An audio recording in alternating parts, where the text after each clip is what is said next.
Si wee dịrị Irukweleko mma maka na ọ dị Irukweleko mma ọ dịkwara ọlụkwu nwa mgbe niile anyị na-agba bụ ụdị mma ọlụkwu daalụ m anyị mara ndị unu bụ anyị bụ ndị youth Irukweleko village Nwankwo afa m bụ injinia Nwankwo Okechukwu eze kwupụrụ anyị ka o si gbatakwuru n'ụbọchị tata dịka o si gbatakwuru ị na-anya ịfụ na anyị nọ nzukọ ụmụnne ndị youth wee na-atụkwa alụ ọnụ na-echikwa isi ọnụ ka ọ ya esi dị mma na vileji anyị ihe ya esi wee na-aga nke ọma maka na a sị na-ejikọta youth ihe a na-aga ekposa youth ihe emebisie. Build the youth, build the nation. Build the youth, build the nation. Build the nation. Naro. I want ne. I no puni. Sorry. Afam bu Chinedu ani aboso. Odi wo mo. So I no meet mo omunne. Irukweleko village meeting. So ya na agba bu ihe anyị eji wee nyere ogba ya ga Irukweleko. Ọdụmma Irukweleko ka ya na-ajụ nakwa ọdụmma nke ọrụ ukwu niile. So ihe anyị na-agba bụ nọọ ihe ụmụnne ka ọ bara anyị uru na anyị chọrọ ka anyị nweta chenji. Ebumnobi nji maka ya were apụta n'ọkwa ọchịchị a bụ ka m mee ka ihe dị mma maka na ya bụ ihe bụ ihe anọkọtara ọ dị ka ajụrụ ya ajụ were ya mafuo n'ọfịa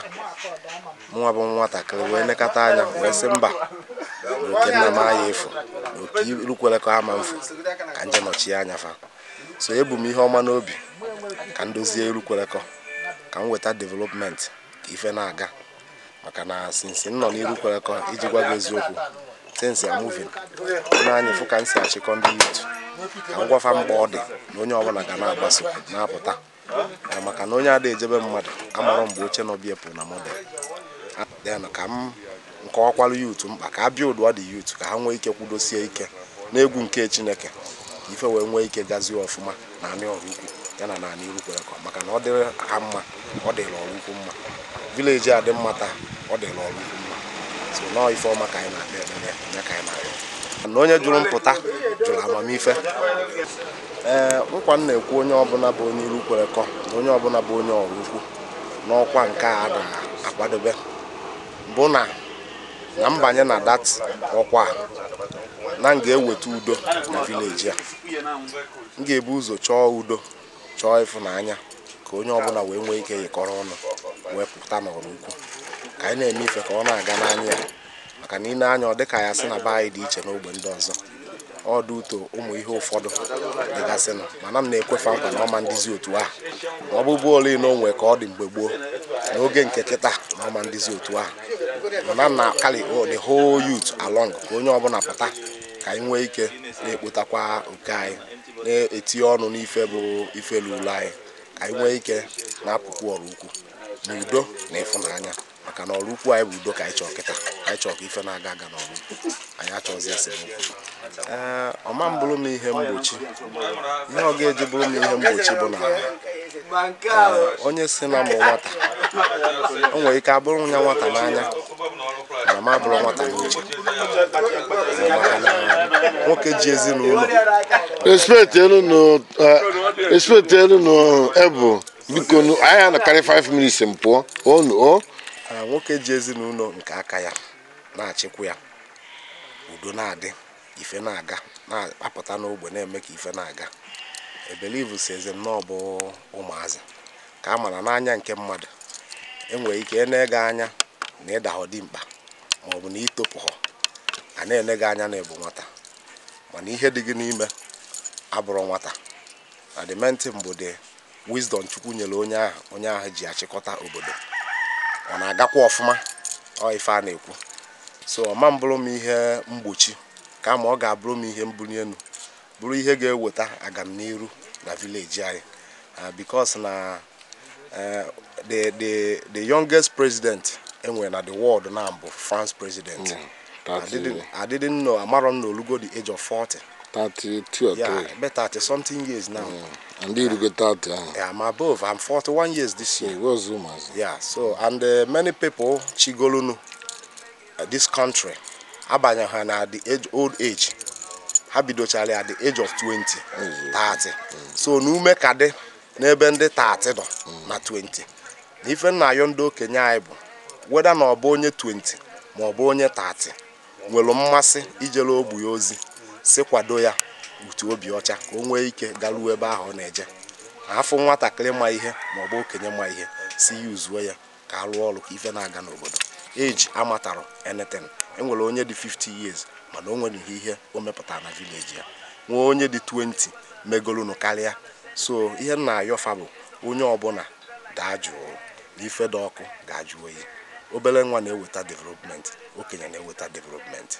onwere onye ọhụrụ iche is for everybody. Daalụ. Kedu ndị na-ekene? Ndị na-ekene karịsị bụ ana m ekene karịsị the Ichie of this village Ichie Echilue nnukwu nna ya enwe kịta bụ nya na-elekọta village ya anya nnukwu ihe ka ọ bụrụ anyị wee na-ekenekwazi chairman village anyị ma vice ya ma the whole executives of this village ndị na-agba mbọ ka village anyị dị mma ana m ekene karịsị ha wee kenechakwa ekene m nnukwu nna anyị bụ Igwe Chinyere Eze maka na ọ dịghị ofele na sinsi ọ banyere n'ọkwa ọchịchị na baa ya ife na-aga n'anya ya udo na-achị n'ebe niile so ana m ekene karịsị ya n'ebe pụrụ iche na ọ dịghị ofele maka na n'oge nke ya ka anyị nọ wee nwee this opportunity na-achịkọ ọnọdụ nka so ana m ekene karịsị ya na-ekene ndị ọrụ ukwu niile na-ekene ndị cabinet onye ọbụla ọra mmadụ niile maka na ọ dịghị ofele so ana m ekene onye ọbụla ma ndị Irukweleko anyị niile si n'udo ga-adịrị onye ọbụla n'afa Jizọs. Amen. Daalụ. Asị na chi na-eme eze chi na-akụ eze Chineke dee odego mmadụ apụghị imebie ka Chineke onye nke ị na-efe ịzaghị ekpere dịka a ga-eme ọkwa ọzụzụ a ka ebumnobi ya n'isi gị bịa na mmezu n'aha Jizọs Kraịst onye nwanyị kwe ma ndị youth ma ndị nne nwanyị ma ndị okenye na ọ bụ na inweta ọkwa ọzụzụ a ihe ị ga na-eme nkwa na-ekwu onye ọbụla bụ onye Irukweleko na onye ọbụla bụ onye ọrụ ukwu n'ọkwa nke a na-akwadobe bụ na mbanye na dat ọkwa na m ga-eweta udo na village a m ga-ebu ụzọ chọọ udo chọọ ịfụnanya ka onye ọbụla wee nwee ike yikọrọ ọnụ wee pụta n'ọrụ ukwu ka anyị na-eme ife ka ọ na-aga n'anya ya maka na ile anya ọ dịka ya sị na be anyị dị iche n'ogbe ndị ọzọ ọ dị ụtọ ụmụ ihe ụfọdụ dịgasịnụ mana m na-ekwefa nkwa na ọma ndịzi otu ahụ ma ọ bụbụ ole na onwe ka ọ dị mgbe gboo n'oge nke kịta na ọma ndịzi otu ahụ mana m na-akali the whole youth along ka onye ọbụla pụta ka anyị nwee ike na-ekpotakwa oke anyị na-etinye ọnụ n'ife bụ ife lụrụ anyị ka anyị nwee ike na-apụkwu ọrụ ukwu n'udo na ịfụnanya maka na ọrụ ukwu anyị bụ udo ka anyị chọọ kịta anyị chọọ ka ife na-aga aga n'ọrụ ukwu anyị achọghịzi esemokwu. Anya na ahọ gị ọ dịka asị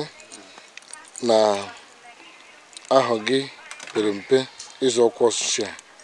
na ndị be anyị si na ahọ bụ nọmba nọ ihe dị mmadụ n'ime bụ ihe bụ mmadụ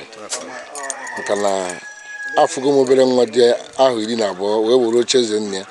ma chịka ya nka aha anụnwa a na-ekwu maka ya ọ bụ ihe mgbochi nyere gị n'ọchịchị ya maka na onye nọ n'ọkwa ọchị bụ ndị okenye